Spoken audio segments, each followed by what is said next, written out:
Welcome to Mom in Mind, where we dive into all aspects of perinatal mental health and wellness related to conception, pregnancy, birth, loss, postpartum, and new parenthood. We raise the volume on these topics in hopes that someday everyone will have the support and information that they deserve before they need it. Please note this podcast is not a replacement for treatment by a professional or professional training. Welcome back to Mom in Mind. I'm your host, Dr. Kat. Today on the podcast, we're going all the way to the UK to talk with Dr. Raja Gangopadhyay about his perspective on perinatal mental health from a global perspective and his work as a consultant obstetrician from the UK with a special interest in perinatal mental health. He is also the founder of the International Forum for Wellbeing in Pregnancy. He's been doing quite a bit of work in the UK and has a lot of perspective to give us on how we can think about perinatal mental health care in terms of a team approach involving the OBs, involving anyone really who touches the pregnant or postpartum mom. And he offers some really key insights on how we should be thinking about perinatal mental health, that it should be just as common knowledge as CPR, that everyone needs to know this life-saving information. So let's dive in and meet Dr. Raja. Welcome, Dr. Raja. Thank you so much for being with us. Thank you very much, Dr. Kat. First of all, I would like to say hello to everyone who is listening to the podcast. And thank you very much to you for kindly inviting me and be a part of your great initiative. Thank you so much. Well, I'm honored to have you and really excited to share with everybody the work that you're doing. It's because I think it's absolutely imperative for the perinatal world. And so maybe you can start off there by telling us a little bit about the work that you're doing now, and then we'll get into a little bit more about OBs and obstetricians. Absolutely. Thank you. So I am a consultant obstetrician. I work in the UK as a consultant obstetrician, and I have a special interest in looking after mothers and families who have mental health problems during pregnancy or during the perinatal period. So that is what I actually have been doing. I'm a part of the multidisciplinary team here, and there is a quite good care pathway here. I've heard a little bit about the care pathways in the UK, and I'm a little bit jealous because I don't think ours is as streamlined as what you have there. Yes, what you have pointed out is absolutely right. But at the same time, it is not uniform all across the UK. We are lucky to have here where I work in Hertfordshire area, but we do not have that, in many parts of the UK. There is a great work being done by one of the organizations called Maternal Mental Health Alliance, who are working tirelessly, who are working with government and different other sectors to ensure that every mother and the families in the UK get the appropriate specialist perinatal mental health care. So, we do have. So this is, in a way, I'm very proud, but at the same time, when I think about other parts of the UK, I feel very sad. And as you rightly said, that it is not only about UK, it is actually about mothers from the whole world, really. So many parts of the world, they actually do not have any concept in many parts of the world. They absolutely have no concept what a perinatal mental health is, or whether it's absolutely an essential part or even a luxury for the healthcare. So I think we all have to work together to fight all these myths. And, at the same time, even if you have a good quality service, but if due to the stigma, due to the shame attached to the mental health problems, often the mothers and families don't want to talk about this. So it is not only important to have a good service, but at the same time, it is absolutely essential that we all work together, join hands to talk about mental well-being during pregnancy, regardless your role is in the society. Yes, absolutely. And we were talking a little bit before we started recording about how difficult it is to get people to be invested in something that they're not sure that they need to know about. And that kind of brings us a little bit about what you see the role of the obstetrician and how they can be more involved in perinatal mental health care. Can you tell us a little bit about, from your perspective, how you think OBs could be more involved? Yeah, I think it is not only about obstetrician, but it is actually an important role for each and every healthcare professional who is involved in the care for the mothers and their professional role. For example, obviously the role varies, the pathway varies of the pregnancy care pathway varies from different parts of the world. For example, if I just generalize it, for example, most of the time it is the obstetricians. In some parts of the world, it is a GP. Sometimes health visitors are there. Sometimes there are care providers in the community. So everyone who are involved in the care of the mothers during pregnancy, I think we all have to be aware of our role. If you look at the confidential inquiry into maternal death, again, I'm talking about the UK perspective, but even if you look at the statement from World Health Organization on this mental health problems during perinatal period, you will find that, this is the most common when depression, anxiety are the most common health conditions during pregnancy. We often do not realize that. And it is also a direct cause of maternal death. Yeah. In other words, whenever we talk about different health conditions about pregnancy, we often miss out on the mental health problems, which many mothers actually die of mental health problems all across the world. So, it is one of the leading causes of maternal death. And sometimes also what we do not realize that mental health problems are equally prevalent in pregnancy as well. So it is not only about postnatal depression and postpartum psychosis, but anxiety, depressions, and all other mental health problems actually are almost equally prevalent in the pregnancy period. And pregnancy is a wonderful opportunity to identify the problems at the very early stage, address them, and you can prevent, or you can at least minimize the risk of having serious problems afterwards. So this is why I think the role of the obstetricians, midwives, GPs, health visitors, everyone come into play. So regardless whether... And you were saying before, this multidisciplinary team approach Absolutely is at the core of your understanding. And I absolutely agree with you that we all need to be looking at this and thinking about mom's whole well-being, not just the physical aspects of what's going on with her, but how her mental health challenges might be affecting her pregnancy, and potentially in the postpartum. And I love that your focus is on pregnancy for that reason, because it's often left out of the conversation. That I think the old idea was that pregnancy was some sort of protective factor, and, going along with all these ideas that women are fine and babies are fine during pregnancy. Absolutely. So let me give you some statistics which will help everyone to understand their role. First of all, as I said, that, this is the most common health condition in pregnancy. So in other words, usually the overall statistics is 1 in 10 mothers can have, this is a global statistics by World Health Organization, approximately about 1 in 10 mothers can suffer from it. But there was a study published by King's College London from the United Kingdom. It showed that it can be up to 1 in 4 mothers during pregnancy. So you can imagine that what is the extent of the problem. Oh my gosh. And sometimes in my practice, I've seen actually, if you allow the mothers to talk about that, actually, many mothers do not want to disclose this. One of the important reasons for that, in many countries, there are social services involved. And there is a fear that if the mother starts talking about their mental health problem, they can be perceived as someone who cannot look after their babies. They can be unsafe for their babies. As a result, the babies are removed. That is a total myth. I don't know what is happening in other parts, but I can talk about the UK perspective that this is... It does happen here too. Okay. This simply is not true. I would like to reassure everyone that if you're having mental health problem during pregnancy or afterwards, this has got nothing to do with your role as a mother. And please remember that you are the best mother for your child.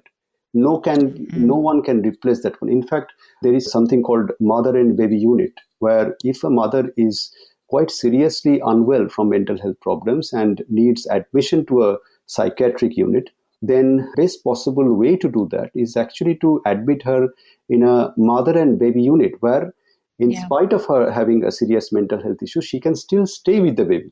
The advantage is that it helps in the recovery process, number one. And number two is that she can have a better bonding and attachment with the child. That is absolutely vital for the child's development. So Yeah. this is something we always have to remember.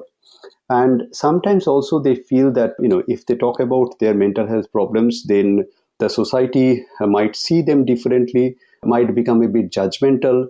Sometimes they might be seen as a mother or as a parent who is unable to cope with the challenges of motherhood or parenthood. Again, this is simply not true, because Right. this is a health condition. For example, if I have diabetes or high blood pressure, this is exactly the same way it should be looked at. It should not be looked Yes. at anything differently. So this is something to bear in mind. And Yes. you also, just another fact I would like to discuss here, that will also bring into discussion that, what is the role of health providers who are directly involved in the care of the mothers. Now, when we talk about mental health problems, you also mentioned something very, very important, that we feel that, the pregnancy hormones are protective. Yeah. This is simply not true. Right. The confidential inquiry into maternal death, we call it Embrace report now. Embrace report. Embrace, yes. So I will Okay. send you the link. You can share. This is an excellent document for everyone, although it has been written in the perspective of the UK, but I think there are some learning objectives from here. Okay, great. So what it said, and that probably summarizes the importance, is that as the body changes during pregnancy, so does the mind. So you cannot actually separate those two. So this is Right. always important to remember this aspect. So this is a vital point here. Second is that if the mother is having uncontrolled mental health problems, or she's even undergoing stress during pregnancy, there is a very clear evidence now that it can have an impact on the unborn child. So it can lead to sometimes early labor, we call it preterm labor, or premature birth. Sometimes it can lead to the impairment of the baby's growth, leading to small birth weight babies. Sometimes it can lead to some changes in the baby's brain and can have an impact in the development of the child in forthcoming years. Now, at the same breath, I would like to say one thing, that, I don't want to scare anybody, because Right. if you're undergoing stress, if you didn't get the appropriate help during pregnancy, it is not end of the world, and this does not have an impact to your child for every mother. But yes, there is a potential. So it is always helpful to address the emotional health, address mental health right from the pregnancy. So this is one aspect. Second is, it is also important to remember the people around her, mainly the partner, or if for single mothers, where she's on her own, but if someone else is supporting her during pregnancy, it can have an impact on them. We have some statistics for the male partners, and we have Mr. Mark Williams and many others who are working tirelessly to raise awareness. Right. Yes. So you will see that 10 to 14% of the dads can have postnatal depression or PTSD.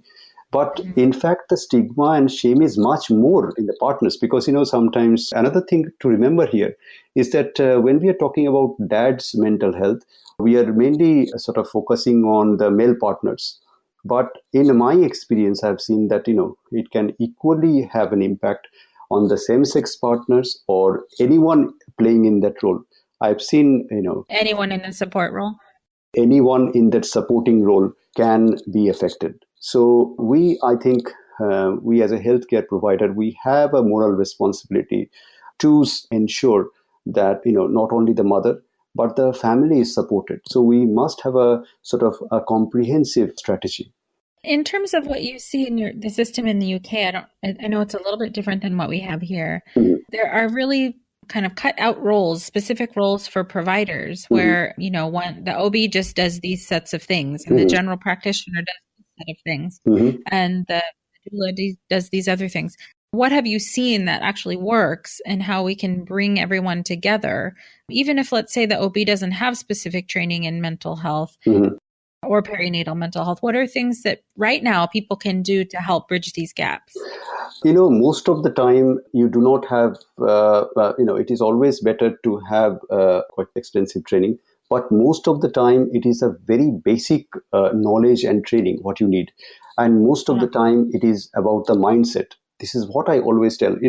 We might have different pathways. We might have different pathways, maybe in UK, United States, India, Africa. So it may be different care pathways. But if you look at broadly, why the pathways have been developed, it is actually for two things. At least that is what I feel, is to ensure safe treatment or care provision. And also, everyone as a health care provider, I think we should always follow what the World Health Organization is suggesting. That is the way they have defined health. That is a combination of physical, mental, and social well-being. Now, we might have different beliefs, etc. So our care pathway or maybe need, the structure of the society may be different. So, the care pathways, the technical term, may be different. But if we have that right attitude, if we have the same goal, I don't think there is going to be any conflict. We have to sort of work together to achieve that comprehensive goal. Yes, it might be different. Maybe the way I provide care in my unit may be different from the other. But if we all try to achieve that goal, I think I always feel and I strongly believe in that we can always join the dots, because at the end of the day, it is all about individualized care, keeping the mothers and families in the heart of everything. Yes. And we have to listen to them. Yes, we do. And I also always believe, and I have seen it in my whole career as a doctor, that if you listen to the mother and her families, you can never go wrong. Regardless, even you may not know about a condition very well, but if someone as a mother or a family is raising a concern to you, you should not be ignoring it. Right. I may not know, it doesn't necessarily mean that condition doesn't exist. And yes, thank you. This is exactly sometimes things go wrong. For example, if you look at, again, I keep on going back to confidential inquiries. Again, I would like to clarify it here that although I'm talking about UK confidential inquiry into maternal death, but the lessons we have learned, I think it is applicable to any part of the world. Can I ask you a little bit more about that? Yeah. I mean, because this is absolutely an issue here in the US too, maternal death, and trying to understand how and why. And there's an additional layer of severity for women of color. I don't know if that showed up in terms of the report that you're describing, but I know that you said there are a couple of things that everyone can look out for in terms of preventing maternal death. Can you speak to just a couple of those, and then I'll put the link to the report? Absolutely. First of all, a couple of things I will mention from confidential inquiry, and some of them are in general. First of all, for example, now again, there are some basic knowledge about sort of medicine or medical science is important. For example, when we are talking about first aid for the kids, everyone needs to know, right? I'm just giving an example. Or a CPR, that is a cardiopulmonary resuscitation. We all have to know very basic stuff. If someone is having choking, what should be our role, regardless whether you are a health professional or not. Exactly the same principle applies to perinatal mental health, and it is not a rocket science. For example, again, I will send you the link, but to just summarize and put it in a very simple terms. First of all, if someone is experiencing any thoughts of suicide, or someone have serious thought about it, I think that should never be ignored, even if she didn't have any mental health problem. It most likely, it is not alarming, but it is always better to seek medical advice without any delay. Or sometimes they might have a thought of harming others, for example, harming the child, for example. Then this should be taken very seriously. Sometimes they might feel that, well, she often talks about that, so, we can ignore it. Please do not do that, because your one step, can save her life. Right. If you look at the global statistics, often it is stated that for one death of the mother, there can be 500 more mothers who might be at the same position. And if she does not get appropriate support, care, and recognition, she also might die. So it is not about death of one mother. I'm actually, it is very sad, but at the same time, we have to remember that there are many, many mothers, and regardless of your role, regardless you whether you're a health professional or not, your one active intervention can save her life. If you just tell her So that, true. absolutely, that, let us speak to someone from health professional. Let us just make sure that nothing serious is going on, because that can be an Yeah. indication of very, very serious mental health problems. So this is one. Yes. Second is that if you are pregnant, or perinatal period is we consider it up to 1 year of childbirth. So during pregnancy or within 1 year of childbirth, if you feel that you are struggling to concentrate, or you are feeling anxious, or feeling quite low most of the time of the day, it can be a sign that, it may not be anything serious, but at the same time, it may be a symptom that you might be having actually a mental health problem. So especially if it is worsening, again, if you see it in your friend, your members of the family, your colleague, you must encourage her to get some medical advice and encourage her. This is why I keep on saying that, it is everyone's responsibility or everyone's business, what the Maternal Mental Health Alliance says, that, you might be the one to whom she is, expressing her concerns.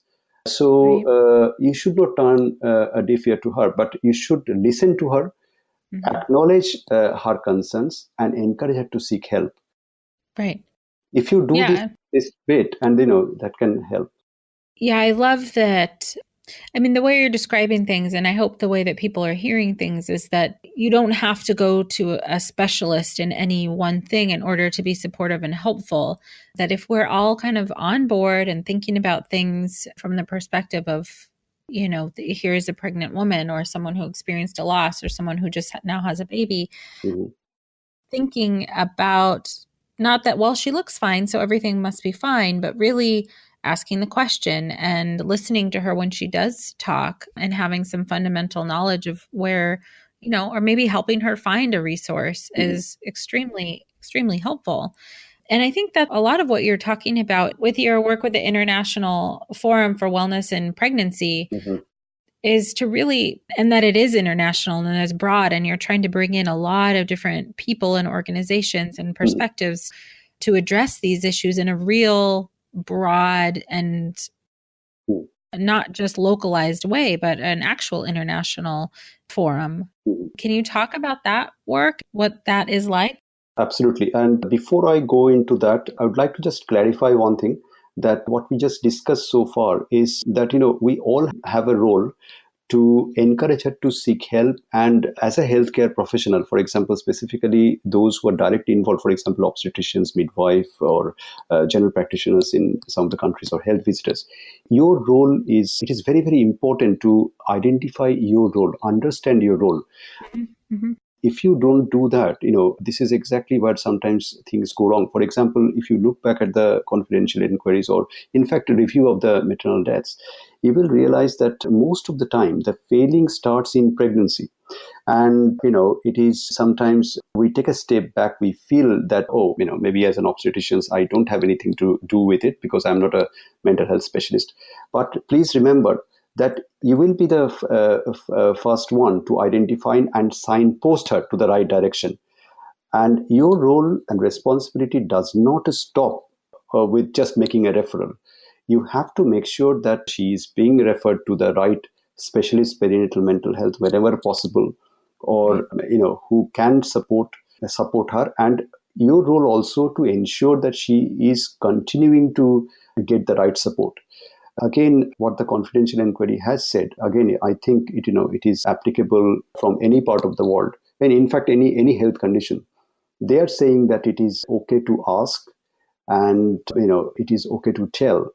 Although it Yeah. is a very simple thing, but it has got a lot of implication. At least I'm very grateful to them that they're highlighting all these issues a very, very simplistic way. So what does it mean? That if you're having any difficulty, please seek medical advice. It may be a very simple thing, but it might need a full assessment.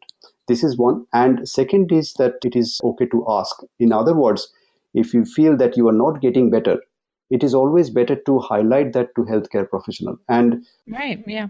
again, as an obstetrician, my role is to not to tell what medication is best, if whether she needs medication or not. that is a role of a specialist perinatal mental health team, for example, psychiatrists, psychiatric nurses, and all relevant team. But my role is to ensure that she is going and getting help from the right person. She is improving. Because, if I do not monitor her, and do not give the feedback to them and work in it as a team to have the communication going, I think there is a potential that things might slip through the net and can potentially endanger her life. So it is absolutely vital. So, sometimes, again, very important to remember here that, if you are not aware of anything, there is no harm. I always feel even as a consultant, I always feel that, I'm not God. I may not be aware of many things, but no harm to acknowledge that your limitation. Right. And yes. You should never hesitate to tell the mother that, I may not know this, but I will ask somebody who knows it, or I might do some research about it. That's exactly right. I mean, nobody can know everything, but I think that's where we get into a little bit of trouble. Some people don't know, and so they freeze up and they stop helping, or they, who knows if they, don't want to seem like they're inadequate or whatever. But if you can just use your humility and say that I don't know, and then the second part that you listed, but I can find out, I can look into it, then you're doing more help than harm at that point. Dr. Kat, the reason I brought this point up is that we have to remember here that 7 out of 10 mothers who stop medication during pregnancy, they have relapse of their existing mental health condition. Now, what happens? That's a lot. Exactly. So it's quite significant, isn't it? Now, if you sort of see overall what is going on, is that sometimes worries me. And that is why I keep talking about training for, the maternity staff. When they come for the first visit, she might be using some medication. For example, there are 3 main group of medication. One is antidepressants, one is a mood stabilizer, and one is antipsychotics. Now, there is often there is a concern that whether they are safe or not. Now, it is absolutely no harm in having that concern. This is absolutely okay. But if you are not sure that whether stopping or advising her to stop taking medication, not knowing the full context of the situation, it can be harmful. Because I don't know about many parts of the world, but what I can see in the UK, that still, in spite of having all this awareness things, what is going on, many health professionals at the initial part of the booking visit or initial contact, they actually advise the mothers to suddenly stop medication. Or suddenly, for example, if someone is insulin dependent diabetic, and if you're telling someone to stop the insulin without knowing the consequences, you are actually not doing any good, although maybe you're doing in a good intention, but that can be potentially dangerous. Right. So this is, if any of anyone actually listening to this podcast, just as a health professional, I would request you something. If you are not sure about any particular medication, which is safe or not, please clarify with someone before telling her to stop medication, because that can be a lifeline for her. Absolutely. And I would emphasize too that I think it's important to even acknowledge that you're not sure. Absolutely. We're in systems that move quickly and people are in and out in a fast way. And I don't know how much time people have to really reflect on how confident they feel in their decisions. But to be able to tell yourself as a provider or even as a friend that I don't actually know for sure what is right for this person is in and of itself powerful. Because if we start to assume that we do know based on 2 pieces of information, then we're potentially doing harm. And I don't think that's the intention of anybody. People are wanting to help, but we have to be able to self-reflect. We have to be able to acknowledge where our blind spots are and go and get that kind of support. And I think that's part of what you're doing in the Forum for Wellbeing in Pregnancy. Absolutely. Can you tell us a little bit about that? And yes, just finishing off what you just said is our basic teaching about, medical science when we enter is that please do no harm. Right. Correct. We may not be able to do everything. We may not know everything. We may not be trained to do anything. But if you're not sure, take a step back, reflect, and speak to people. There is no harm in doing that. No. And, acknowledge that you don't know. You may come across some questions and may not know, and there is no harm because medical science is a huge field and it is impossible for everyone to know everything. Right. So, now let me discuss briefly what this International Forum of Wellbeing is all about. First of all, this is an open access information resource. It's a free resource to discuss and to learn about different aspects of well-being in pregnancy.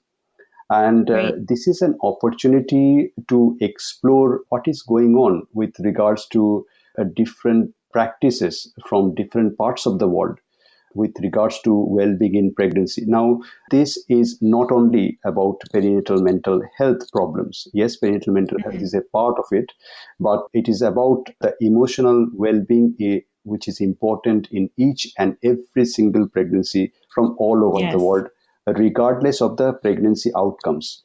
Because sometimes when we talk about emotional health and well-being, we sort of focus on certain medical or, mental health conditions, psychiatric condition.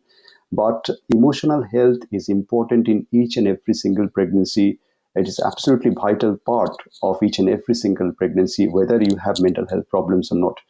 One point I forgot to mention, it is not particularly related to IFWIP, but I keep talking about it, and always important for us to remember that half of the cases of serious mental health problem during pregnancy or afterwards, it happens to those who did not have mental health problems in the past. So this can happen for the first time during this perinatal period. So if you are experiencing any mental health difficulty during pregnancy or afterwards, don't assume that, you cannot have that, because no one is immune. And perhaps this is something, and regardless who you are, in my clinical experience, very limited experience I have compared to many others, that what I have seen that, absolutely everyone can be affected. I have seen mothers from all walks of life, from different ethnicities, regardless. If you're a human being, if you're going through pregnancy and parenthood, you are actually at risk. So, I basically sometimes don't like this word risk, but sometimes to make people understand, I use this.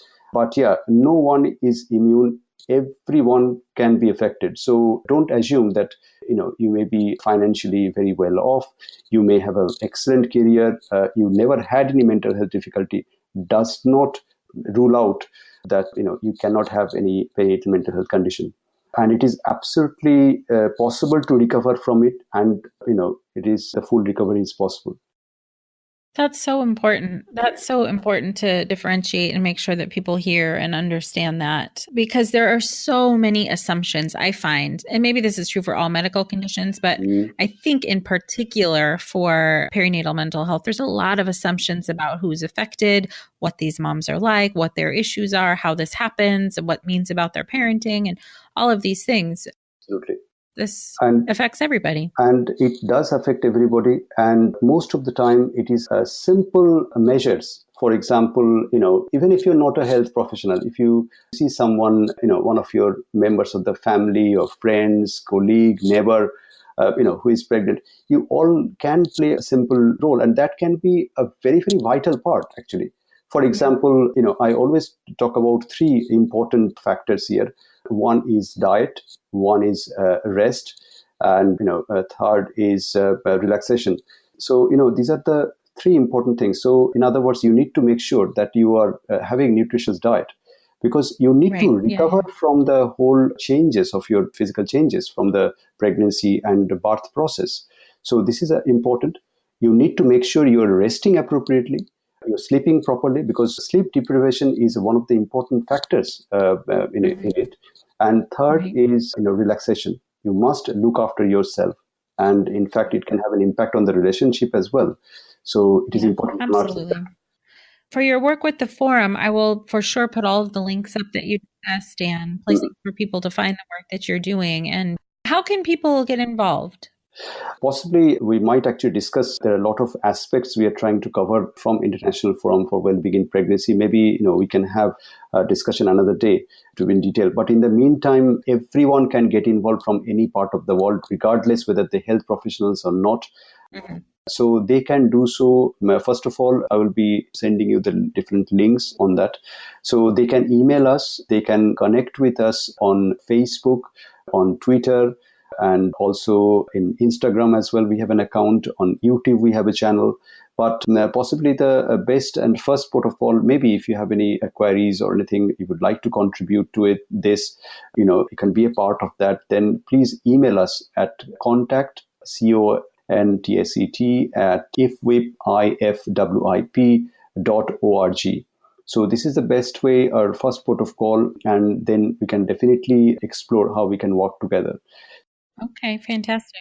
Different ways you can contribute is that you can share your experience, your views, your opinions to it. And, we would love to know whatever you're doing from different parts of the world. That's awesome. I'm so glad for this and for there to be such a focus on pregnancy. This is so important. I just want to thank you for taking the time to tell us about your work and about how you see us being able to support perinatal women and families in a more holistic, all-encompassing way. So thank you so much for coming on today. Thank you very much, Dr. Kat. And I wish you all the best for the future. And I wish all the very best happiness, health, and well-being for every single one who is listening to the podcast and their families too. Thank you for that. You're welcome. So we talked about quite a few things in this episode, and I want to be sure to have all of the links to the things that we discussed in the show notes for you. And specifically the information that he mentioned from the World Health Organization and the inquiries into maternal deaths into the UK. And this is information that we can look at and try and expound on for what's going on all over the world. If you'd like to learn more about what Dr. Raja is doing, you can go to ifwip.org. That's the International Forum for Wellbeing in Pregnancy. And you can connect with him on Facebook and Twitter. I'd love to hear what you guys think about these concepts.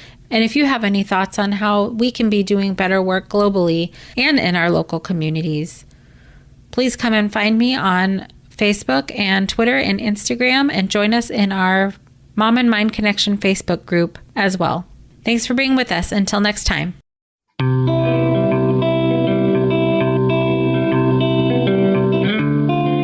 Thank you for joining us today. Please share this podcast. Together, we can support moms and families so that no one has to deal with this alone. Come connect with us on Facebook and Instagram at Mom and Mind.